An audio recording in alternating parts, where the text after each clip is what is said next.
Um, ang unang rason, it violates po ang syntax law na dapat pumunta ho sa PhilHealth 2 yun. Number one, so binviolate yung syntax law. Ang pangalawa, is a violation of universal healthcare law. Dapat taon-taon ay mabibigyan ng sustento tayo sa PhilHealth. So kung hindi tayo nagbigay ng pondo, zero subsidy, paano natin matutupad yung universal healthcare? Ito ay nakasigun dun sa oral arguments ngayon, hapon, na na-divert yung pera na 90 billion. Ngayon, ang pangatlong rason, pag hindi na-realize yung universal healthcare, hindi natin matutupad ho yung free health para sa bawat Pilipino. Na dapat sa ngayon, nung pinirmahan ng syntax law, nung panahon ni President Aquino, ang gusto natin, mapondohan yung PhilHealth. Kaya nga, tinaasan natin ang tobacco at alcohol. At ang pondo niyan, pupunta ho yan para ho sa PhilHealth. Ngayon, ang pangalawa, yung Universal Healthcare Law, pinirmahan noong February 2019 ni President Duterte. Ngayon, si President Bongbong Marcos, bilang Pangulo, hindi niya pinondohan yan. Bagkus siniro niya. So, paano ho ngayon matutupad yung adhikain ng Universal Healthcare Law na mag-i-increase ka ng benepisyo at mabawasan ang premium rate natin. Bagkus tinaasan pa nga ang premium rate natin. So, sa bicameral, sinabi ho doon ni Senator Chis Escudero na pinaparusahan nila ang leadership and governance kaya natanggal si Emmanuel Ledesma. Pero ang pinarusahan, taong bayan. Kasi dapat sinipa nila si Ledesma. Eventually, totoo naman, pinalitan nila. Pero hindi nila binigyan ng subsidy. So, ang mangyayari, ang mag-shoulder ng burden ay yung direct contributors, yung binabawasan ng buwan-buwan na 500 pesos. So, almost 6,000 a year na kakarga para sa indirect contributors. Na yun dapat ang inibinibigay. Sino yung indirect contributors? Yung mahirap, number one. Number two, yung disabled. Number three, indigents. So, sino magpopondo doon? Ngayon, ang sinasabi nila, bibigyan nila ng package. Paano masusustain mo ang heart attack, number one killer disease? Paano mo masusustain ang cancer? Paano pagbabayad sa PET scan, MRI? Paano masusustain ang pagbabayad sa stroke? Kada ICU admission, 50 to 100,000 a day. Paano masusustain ang dialysis na nagda-diabetes? Itong lifestyle diseases lang ito, ay 80% yan ng killer disease. At ang halaga niyan ay 800 billion a year. 5% to ng ating GDP. So sa pagbibigay ng zero subsidy sa PhilHealth, pinapakita lang ho ng administrasyon at ng bicameral, ng lower house at ng kongreso na hindi nila priority ang kalusugan ng bansa natin. Basic right to yan. Dapat ang pinakamataas na ibibigay mo ay kalusugan at saka edukasyon. Doon sa lumalabas na budget, binawasan nila ang health zero.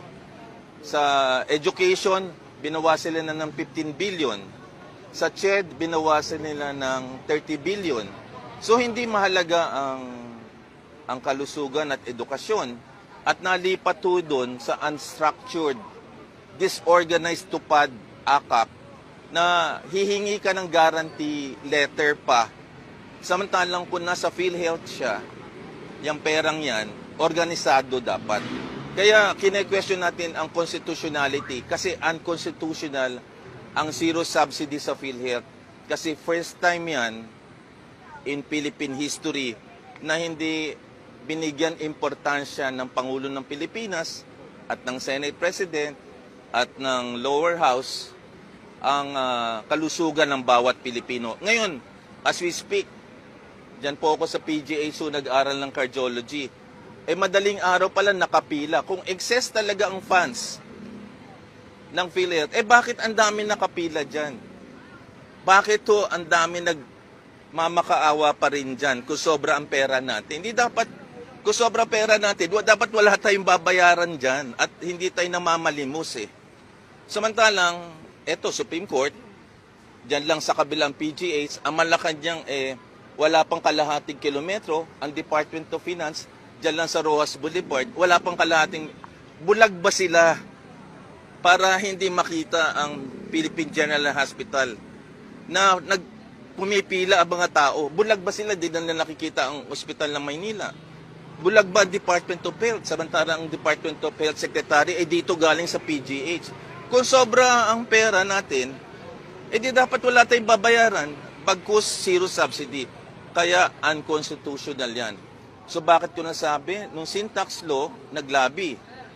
Naging PhilHealth Director ako at yan ang iniisip namin. Hanggat nung last day ko, Universal Healthcare Law, tuwan-tuwa ako kasi sa Thailand ngayon, 9% lang ang binabayad ng bawat Thailander, yung out of pocket. Tayo 50% ang binabayad natin pag na-hospital tayo. Kunyari 1,500,000. Dapat wala na in 10 years. Almost 10% katulad ng Thailand. So kung hindi natin gagawin ito, ano mangyayari? Uulitin po muli yan. Uulitin at kukunin yan, ililipat to sa pork barrel or infrastructure na nangyari po. Kung naalala nyo, sumulat ako ng open letter to the President December 17. Nireset nila December 30 ang pagpirma. Yun ay Hero Rizal Day. Ngayon, nagkataon, February 25. Nandito ako, which is the first day of the commemoration of the People's Power. Pero nagkataon lang ho yun. Pero connect the dots. Pwede kasi mag-file ka lang 60 days after the signing ng December 30. Ngayon ko ho pinail, February 25, kasi 3 days na lang, hindi na ho pwede. Nagkataon ngayon ko lang na i-ready ho ang papeles at buong puso ko pong inaalay. Ito po'y laban na hindi ni Tony Leachon. Laban po to ng bawat Pilipino na nandito, bawat pasyente na nandyan sa PGH, bawat tao. Hindi ho ako sumama dun ho sa mga politiko na nagpetisyon. Kasi ang nire-represent ko ay ang bawat Pilipino na naghahangad pa rin ng kalusugan para sa lahat na wala tayong babayaran. So ang laban ko, laban ninyo lahat. At sana po, dahil lang ama ko ay judge dati sa RTC, naniniwala ako na may wisdom and justice pa rin na Supreme Court para ma-decidean. Mahirap tong ginagawa ko kasi you need moral courage para itayo to. Kaya lang, life is so short. And kung may aalay ako, December 30 pinirmahan ni Rizal yan, nag-adhere lang ako sa values ni Jose Rizal bilang doktor. At February 25, nasa EDSA ako noon bilang isang intern. Naalala ko pa rin kung ano yung pinaglalaban natin. Nating politics, so kung mapapansin nyo, it's just about connecting the dots. December 30, pinirmahan ni Pangulo. That is Rizal Day. February 25 today is the first day of the people power. And then, dyan ako nagtapos ng cardiology. Parang naisip ko lang, it's an act of God. And abuti naman, nandito kayong lahat. At makita ninyo na pinagpayatan nito. Ang lawyer ko nga pala si Attorney John Paul Nabua, mga batang abogado para irepresenta ang bawat Pilipino ho sa araw na ito. So ang February 25 is a day for us to fight for our health and education. Kailangan natin ito para ho sa better healthcare system na katulad ng ibang bansa na libre. Japan, Singapore, Taiwan, Hong Kong, London, Canada, Thailand nga, kasing natin, 9% na lang sila. Yan ang pangarap ng bawat Pilipino, na wala kayong gagastusin sa kalusugan. Sa sobra ng pera ho natin ngayon, dahil sa syntax law, pinagkaito yun, bakit naman ho pagkakait sa atin yun, nasa batas ho yun. Paano na lang yung binabayad ninyo na premium?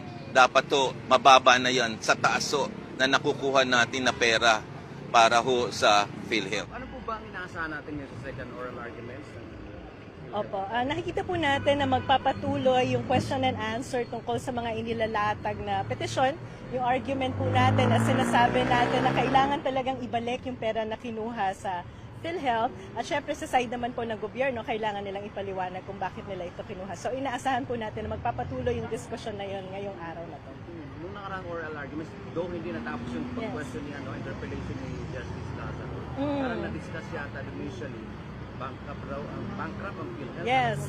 Oo. Yan kasi ang nare-reflect dun sa COA report regarding sa PhilHealth. Na audit ito at malinaw po na hindi sapat ang pondo ng PhilHealth para dun sa sinasabi nating reserve fund nito. Hindi kasi sapat na sasabihin natin na basta may balancing pondo ang PhilHealth ay excess fund na ito. At ang tingin ko napakaganda din matingnan dito ay paano nga ba kinumpute ng gobyerno yung sinasabi nilang surplus fund, which is kind of disappointing from me as an economist. Kasi the way the government computed it, tiningnan nila magkano yung kinocontribute namin as subsidy ng indigent sector, ng mga senior natin. Tapos, ang ginawa nila ay minus magkano yung ginamit ng sektor nito.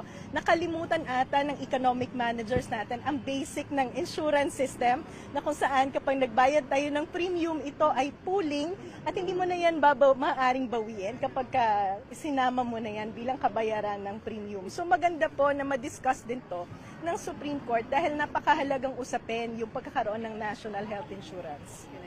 Kanina, andito rin si Doc Diaz, hindi nyo lang yata nakapunta. Ang ina-argue niya is zero subsidy, unconstitutional, violation din sa Universal Health Care Act. Same position. Ang paglipat ng pondo ng PhilHealth, from PhilHealth to unprogrammed funds, yun ay unconstitutional na rin sa amin. Kasi meron tayong mga batas. There's a Universal Health Care Act, di ba? Sila sabi, very klarong-klaro nakalaad, kung may excess, kahit may excess, pero walang excess ang PhilHealth, unused. Hindi nagamit, pero hindi ibig sabihin excess. Kasi excess, ibig sabihin, nagawa na ninyo ang sapat para sa taong bayan, tapos meron pang excess, extra, kulang na kulang ang serbisyo, di ba? So, parang hindi masasabing excess, unused. So, inefficient, hindi ginagamit. Pero hindi ibig sabihin excess. Now, unconstitutional yon, illegal sa amin, pati itong zero budget. Kasi kung pag-iisipan lang natin, kunyari yung sin taxes, klarong-klaro, malinaw na nakasaad sa sin taxes. Ang sin taxes sa alak, sa sigarilyo, sa sugary at sa sugary food, di ba? Pati sa PAMCOR, di ba? Kasama na rin sila. 50% doon ay papupunta sa kalusugan. 80% ng 50% kailangan exclusively sa PhilHealth. Wala nang interpretasyon. So, kahit yun lang ang binigay sana ng Kongreso, okay na sana, kahit hindi siya sapat, pero yung zero, saan pumunta yung sin tax? Yan ang tanong. Saan pumunta ang sin taxes natin? So, tama si Dr. Dachon, no? So, it's complementary. Because today is the EDSA People Power Revolution Anniversary. Nakikisa po tayo sa lahat ng nagaganap na pag-alala sa EDSA Revolution, pero tayo po ngayon ay nandito sa PhilHealth. At pagpapatuloy po ito ng nasimula ng EDSA Revolution. Kasi kung maaalala nyo, kung bakit nagkaroon ng EDSA, kung bakit nagkaroon ng pag-aalsa, nung panahon na yon ay inaalipin ng gobyerno ang taong bayan. Matindi ang political patronage. Itong usapin ng PhilHealth ay isang matinding halimbawa ng pagbabalik ng sistema ng political patronage dito sa Pilipinas. Dahil kung patuloy nating sisirain yung mga institusyon katulad ng PhilHealth, ay mananatili tayong kailangang manlimos sa mga politiko natin na mga serbisyo na responsibilidad naman ng gobyerno. So bilang pag-alala po sa EDSA People Power Revolution, nandito tayo at patuloy nating nilalabanan ang effort ng government na isulong ang political patronage politics sa bansa at isusulong po natin na palakasin ang mga institusyon natin katulad ng PhilHealth para hindi na tayo nagmamakaawa sa gobyerno na ibigay yung tamang serbisyo sa atin.